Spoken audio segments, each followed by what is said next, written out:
This is the walking talking mock for 344, which is all to do with systems architecture. So our first question: the central processing unit, or CPU, is one of the hardware components of a computer system. And then it says, used to connect different components in the CPU is a description of which of the following. Shade one lozenge to show the correct answer. So if we take a look down here, the clue really is in this connect, this word connect, because thinking about connecting anything, if I was going to connect from my house to a local shopping centre, I would probably use a bus.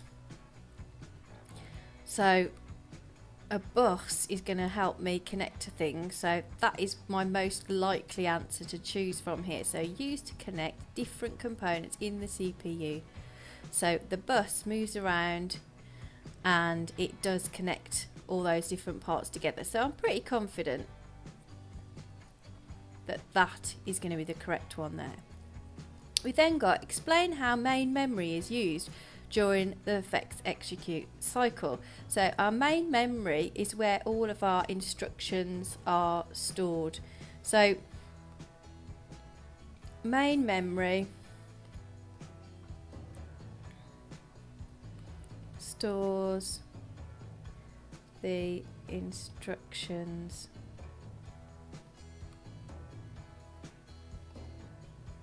required for the current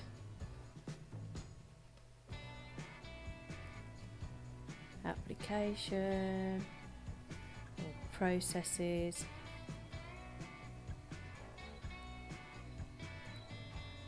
okay.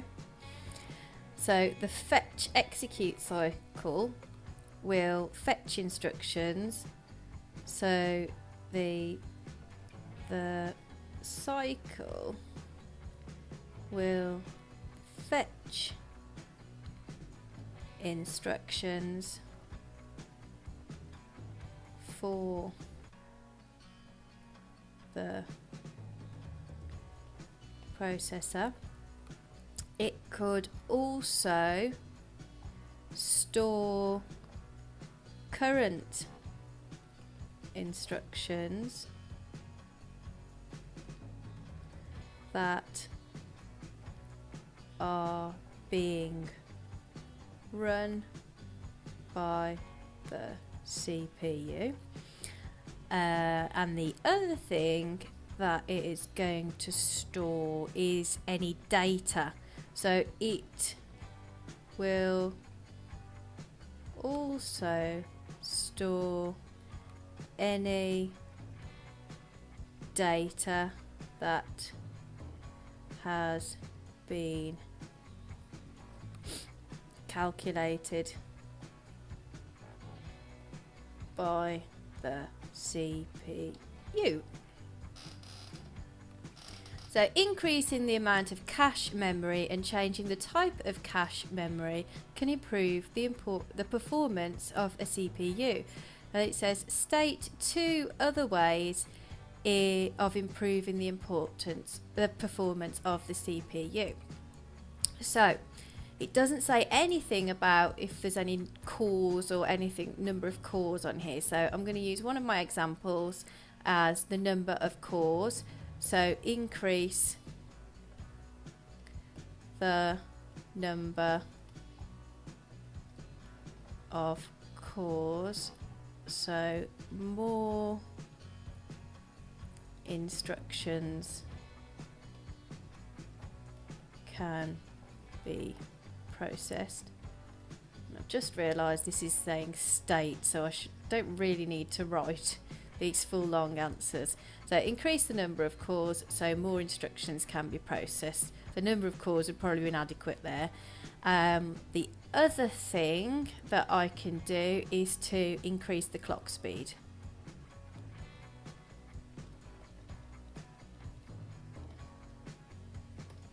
Because that'll make it process more instructions per second. Right then, so most computer systems have a main memory that consists of both RAM and ROM. For each of the two statements below, shade one lozenge to indicate if the statement is true or false. So ROM is volatile memory. So volatile means that it deletes when the power is off. Okay, now ROM is read-only memory, and it is fixed, so it doesn't delete when the power is off. So this is false. In most desktop computers, there is more ROM than RAM.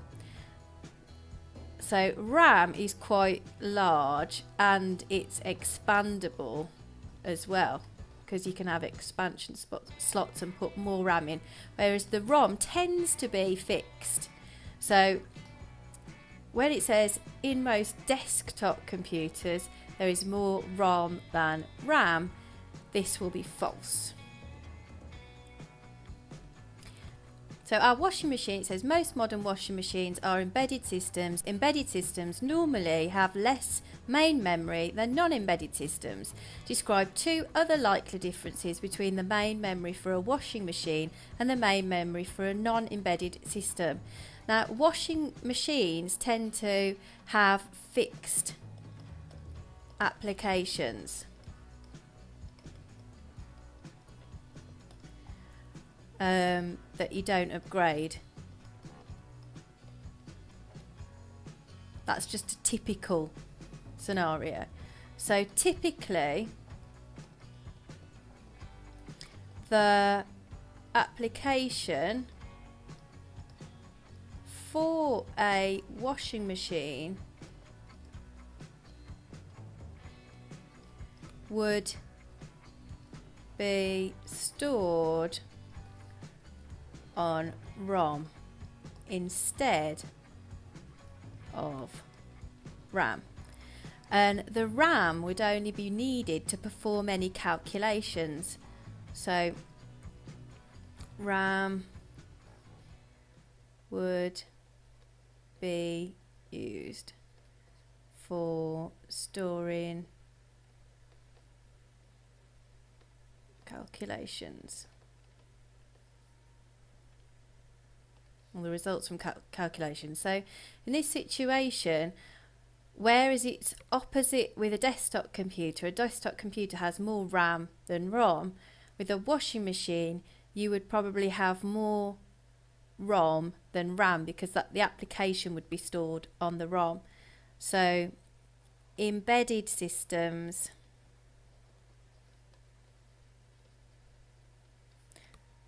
might have more ROM than RAM. So many computers use the von Neumann architecture. In a computer that uses the von Neumann architecture, bit patterns can be stored in the main memory. Shade the correct lozenge to indicate what these bit patterns could represent. You should only shade one lozenge.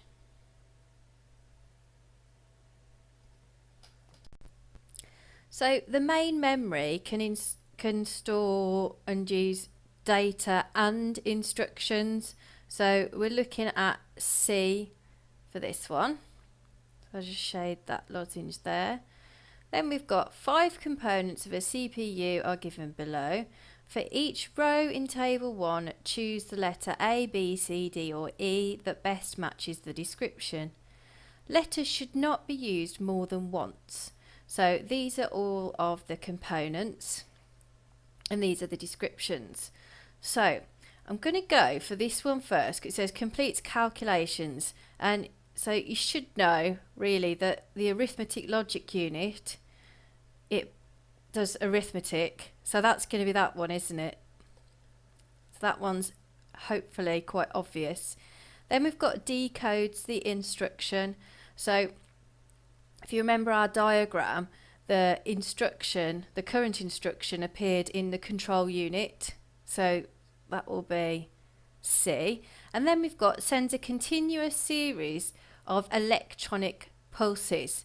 So what just continually ticks, ticks, ticks? Well, it's going to be the clock, isn't it? Okay, and that's it.